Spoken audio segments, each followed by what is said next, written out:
권용주의 모빌리티 돋보기. 싸고 좋은 중고차는 없다. 벌금을 물게 되면 최고 20만 원 정도 나가지만 제대로 한 대 날리면 1,000만 원 벌이도 가능한 업종이 있다. 중고차 판매 사업이다. 모두가 그런 것은 아니지만 유혹은 늘 도사린다.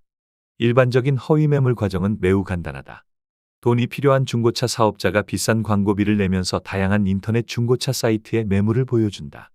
비싼 광고비는 개의치 않는다. 시세보다 월등히 싼 매물을 보면 구입자의 마음이 순간 흔들리는 탓이다. 구입자 전화에 마치 행운이라도 잡은 듯 설명을 늘어놓으며 방문 일정을 잡는다. 하지만 정작 방문하면 통화를 했던 사람은 온데간데 없고 다른 사람이 나와 다른 차를 보여준다. 차종은 같지만 번호판이 다르고 주행거리도 제각각이다. 수법은 간단하다. 일단 방문하면 소비자를 이리저리 안내하며 지치게 만든다. 그래도 계약하지 않으면 서서히 윽박을 지르고 욕설과 협박도 다반사다. 그래서 소비자는 어쩔 수 없이 비싼 값을 치른다. 소비자는 피해를 호소해도 보상받을 방법이 막막하다. 때로는 극단적 선택을 하기도 한다.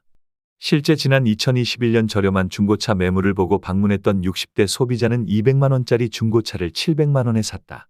여윳돈이 없다고 하소연했지만 판매자는 협박과 감금을 하고 대출까지 받게 했다. 결국 이 소비자는 스스로 세상과 이별을 선택했다.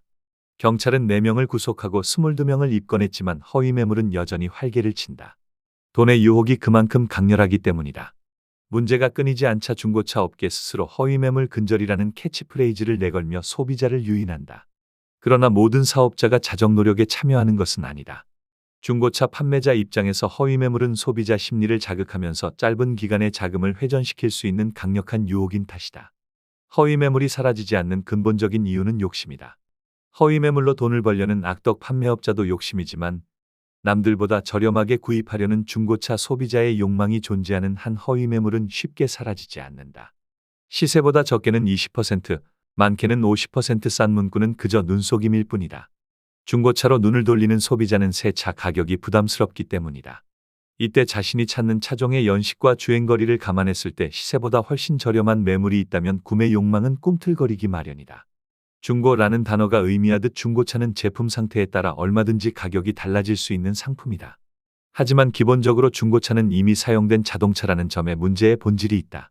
사려는 사람은 저렴하되 고장 없는 차를 원하지만 파는 사람은 누군가 이용했던 차여서 고장이 전혀 없음을 담보하지 못한다. 이런 이유로 소비자 민원이 끊이지 않자 정부가 믿고 거래할 수 있는 조건을 하나 만들었다.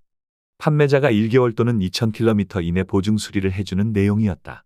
하지만 이것도 부족해 해당 중고차의 성능 점검 후 그 결과를 구매자에게 건네주는 것도 도입했다. 성능 점검 기록부 발급 제도다.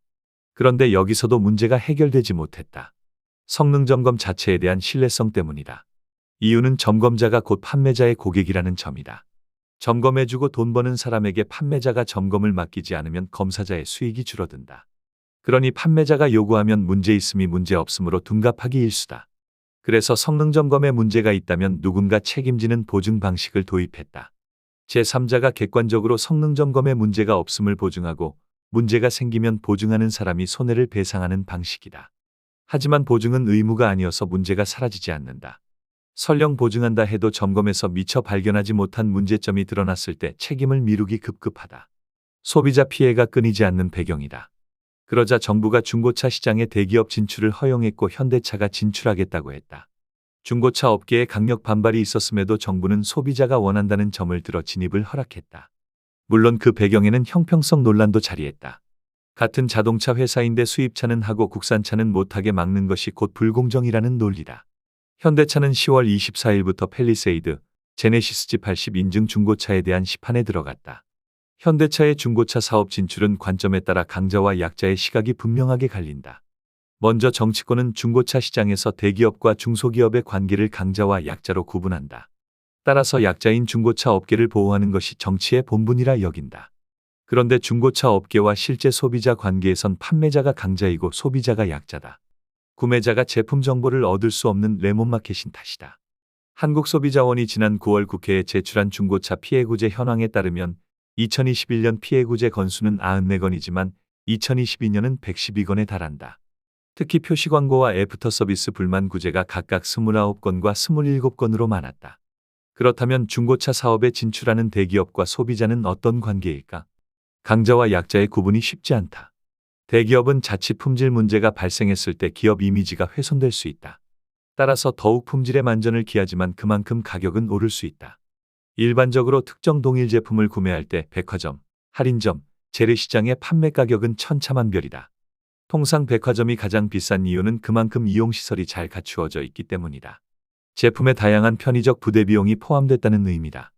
반면 소비자는 오히려 선택권이 넓어지는 효과가 발생한다. 그리고 선택의 확장은 판매자 경쟁으로 연결돼 품질 불만이 줄어드는 긍정적 결과로 이어지기 마련이다. 그래서 대기업의 진출 자체가 문제될 것은 없다. 오히려 소비자 관점에선 환영할 일이다. 또 한 가지 주목할 것은 1년 또는 2만 킬로미터 이내 보증이다. 현대차는 이미 전국에 정비 프랜차이즈를 구축하고 있다. 정비 네트워크를 활용하기 위해 중고차라도 보증기간을 설정했다. 법이 허용하는 1개월 또는 2,000km 미만의 10배다. 당연히 보증은 일종의 보험과 같아서 비용은 올라간다. 그러나 문제 발생 위험에 따른 비용 손실 기회가 일정 기간 사라진다는 점에서 안심할 수 있다. 소비자로선 언제 어디서든 새 차와 같은 서비스를 받을 수 있어 심리적 위안을 받는다. 반면 정비 사업자는 자동차의 품질 향상과 전기차 증가로 점차 줄어드는 정비 수요를 늘릴 수 있어 환영한다. 동시에 제조사가 중고차를 보증하는 셈이어서 잔존 가치는 오르기 마련이다. 새 차 구매 후 시간이 지날수록 떨어지는 감가상각이 감소하면 소비자는 이익이다. 물론 그만큼 새 차 가격도 오를 수 있겠지만 어디까지나 선택은 소비자의 몫이다. 선택이 그만큼 넓어졌다는 것, 바로 이 점이 핵심이다.